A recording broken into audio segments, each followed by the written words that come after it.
সবল নাৰী শক্তিশালী সমাজ মহিলা সবলীকৰণৰ বৃহৎ পদক্ষেপ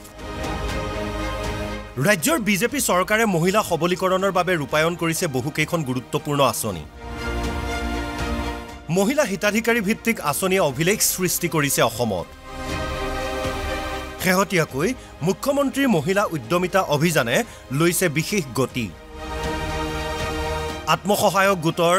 সদস্য মহিলাসকলক দিয়া হৈছে এই আঁচনিৰ প্ৰাৰম্ভিক কিস্তিৰ টকা বঙাইগাঁও জিলাৰ অভয়াপুৰীত বিতৰণ কৰা হয় মহিলা উদ্যমিতা অভিযানৰ প্ৰথম কিস্তিৰ টকা মুখ্যমন্ত্ৰী ডক্টৰ হিমন্ত বিশ্ব শৰ্মাৰ উপস্থিতিত অনুষ্ঠিত হয় চেক বিতৰণ সভা অভয়াপুৰী উচ্চতৰ মাধ্যমিক বিদ্যালয় খেলপথাৰত অনুষ্ঠিত সভাত হিতাধিকাৰী মহিলাসকলক চেক প্ৰদান কৰে মুখ্যমন্ত্ৰীয়ে মুখ্যমন্ত্ৰীয়ে ভাষণত উদ্যমিতা আঁচনিৰ বিষয়ে বিশদভাৱে বুজাই দিয়ে মহিলাসকলক যোৱা 5 বছৰত মহিলা সবলীকৰণৰ বাবে কাম কৰিছো মোৰ লৰা ছোৱালীকো মই ডাক্তৰ ইঞ্জিনিয়াৰ বনাব পাৰিম নেকি মোৰ লৰা ছোৱালীকো মই শিক্ষিত কৰিব পাৰিম নেকি যোৱা 5 বছৰ মই অসমৰ মুখ্যমন্ত্ৰী হিচাপে মহিলাসকলৰ ছোৱালী এই সপোনবিলাকক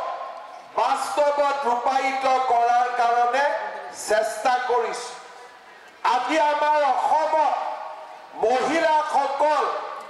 নিজৰ ভৰিৰ ওপৰত নিজে থিয় দিব পাৰিছে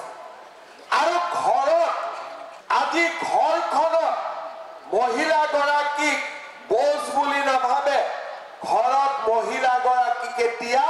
লক্ষী বুলি মানিবৰ কাৰণে সকলো বাধ্য হৈছে বৰ্তমান বিজেপিৰ চৰকাৰে মহিলা সবলীকৰণৰ বাবে ৰূপায়ণ কৰা বিভিন্ন আঁচনিৰ বিষয়ে মুখ্যমন্ত্ৰীয়ে ব্যাখ্যা কৰিলে এই সভাত কলে কংগ্ৰেছৰ দিনত ধুতি লুঙিহে আছিল কংগ্ৰেছৰ দিনত আমি কি পাইছিলো লুঙি ধুতি হুটা কম্বল আঠুৱা আমাৰ দিনত আমি কি পাইছো অৰুণোদয় মহিলা উদ্যমিতা আৰু কম দামত দালি নিমখ চেনি আৰু বিনামূলীয়া চাউল কৃষক সন্মান নিধি বেমাৰ হলে 5 লাখ টকালৈকে বিনামূলীয়া স্বাস্থ্য লগতে 9ৰ ছোৱালী লৰাৰ কাৰণে চাইকেল ভাল ৰিজাল্ট কৰিলে স্কুটি আজি আপোনালোকে চিন্তা কৰক যে ক'ত আমি লুঙি আৰু ধুতিক লৈ বহি আছিলো আজি আমি কিমান দূৰ আগুৱাই যাব পাৰিছো চেক বিতৰণৰ এই সভাত মুখ্যমন্ত্ৰীৰ সৈতে উপস্থিত থাকে বঙাইগাঁও জিলাৰ অভিভাৱক মন্ত্ৰী ৰঞ্জিত দাস সাংসদ ফণীভূষণ চৌধুৰী আৰু বিধায়িকা দীপ্তিময়ী চৌধুৰী অভয়াপুৰী সমষ্টিৰ মুঠ 24,000 মহিলাক প্ৰদান কৰা হয় 10,000 টকাৰ চেক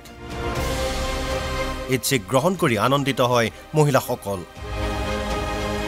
অভয়াপুৰীৰ পৰা বিক্ৰম ৰঞ্জন ৰয় আমিনুল ইছলাম আৰু ধনবীৰ সূত্ৰধৰৰ ৰিপৰ্ট অসম লাইভ 24